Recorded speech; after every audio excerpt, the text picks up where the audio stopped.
or they try to.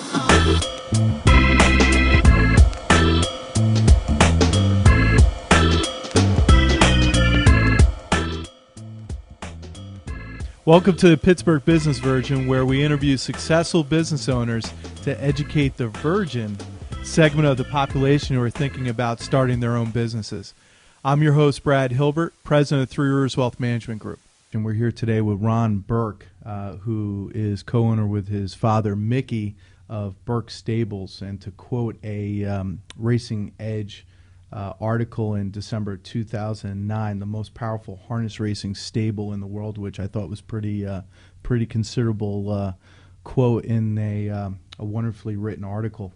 But just to give you some background on his operation, last year in 2009, they won over $15 million in purse for his horses, and this year we don't want to give him any bad luck, but we are tracking. His wife said that, Diane said that you can use the term tracking to do even better than that in 2010, which is remarkable considering that only about 8 years ago they were doing less than $1 million in purse a year. So we're pretty excited today to have Ron here to talk about his business and how he's had such a prolific growth in revenue in his business, and to learn more about sort of his keys to making that happen. So welcome, Ron. Hi, thank you very much. Ron, start off today by giving our viewers some background on how you became involved in the family business and go into the progression of how you worked for the business and then eventually took it over. Basically, my father in 1981 came home and said he was going to get rid of his car dealership, and we were going to have a horse racing stable, which we all basically thought he had lost his mind. Right then, at that time, we did it as a hobby and won right around a race a year. And we thought, this is bad. But as it started going every year since then, we've never had a backwards year. Every year has been better than the year before. And as I got older and I went to, turned into, senior in high school, I wanted to, become part of it. And my father was adamant that I had to go to college first and get my degree, and then once I got my degree, I could do anything I wanted. And basically after that, I did my 4 years and still worked part-time and came through. And in the time after, we started work for my father, and as we went along, we invested our own money, me and my wife, and put our own money into the business and basically became co-owners of the business with my father. And since then, it has grown exponentially, basically, over the year. And there was a lot of things went in. We had good planning. At one time, the credit market there was money available for anything, and we took that to our advantage too. And money wasn't short 10 years ago. You could get about a loan for anything you wanted. How about today for people that are looking to get into the racing business?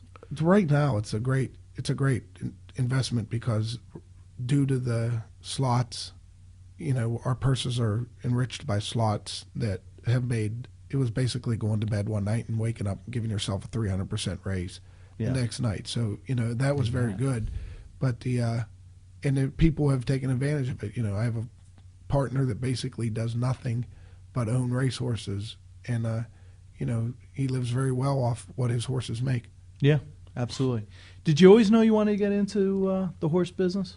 Because as you said, originally when Dad came home in 1982 and said, hey, we're out of the car business, we're in the horse business. And truth be told, your dad had always somewhat been around horses since the 50s, if I'm not mistaken, yeah, right? But it was more of a, just hobby. No. A hobby, not, at hey, first, this is how we're going to put food first on the table. I was scared to death of them, too. I mean, basically, the horses would get loose. I'd call my dad and say, your horses are out. He'd say, can't you go catch them? I'm like, I ain't going near them. But, it was one of them things that, I was forced to do it because we needed me to do it.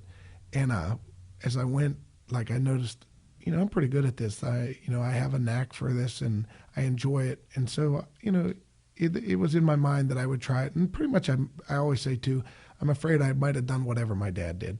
If he'd had the car dealerships, I might be selling cars, because I look up to him and things like that. So I think, maybe that was some of it. But I went to law, pre-law, and, it was up till I was 30 to where I'd, be a lawyer or stay in this.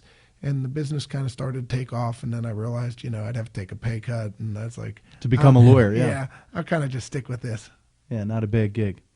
All right, awesome. One of the things that we were talking about before the segment is it's really important for people to be open-minded and to sort of understand, I think, the racing business, because I think a lot of times when people think about the racing, they think about OTB and some of that other stuff, and unfortunately, I think there's sometimes some stigma to it. But one of the things I would say to you is Christy and I took the boys to the Adios race this year, and we actually went as guests of Ron and Diane, and it was an unbelievable event. And I couldn't believe how many families were there and how enjoyable it was. And I think especially at the Meadowlands Raceway here in Washington, PA, because they have the bowling alley and everything else. But my kids loved it. My kids are always asking me when we're going to the next race and what have you. So one of the things we were talking about offline was how important it is for people to give it a chance and go and experience it. What are some of the things that have changed around the business, you think, recently to provide that? Well, I think due to the slots coming in, that the whole facility was upgraded. It's now a first-rate facility with first-rate attraction, with first-rate racing. The racing's better, the drivers are better, the purses are better. Everything's about it. People that were here years ago might remember a dingy place, with bad horses, with bad racing, and now you have some of the best racing in the country, yeah, and world-class facility that, really is second to none. The food, the atmosphere, everything about it is, very good. I think it's important for everybody to take an afternoon. It's a couple of hours, go take in a couple of races and just experience the ambiance and the environment that they built. Hey, I appreciate you coming in. We're going to take a break right now from this segment and check in with our next segments with Ron Burke from Burke Stables. Thanks, Ron. Because you can't print your own money without going to the Slammer. Three Rivers Wealth Management Group, in Pittsburgh for Pittsburghers. TRWMG.com. That's TRWMG.com.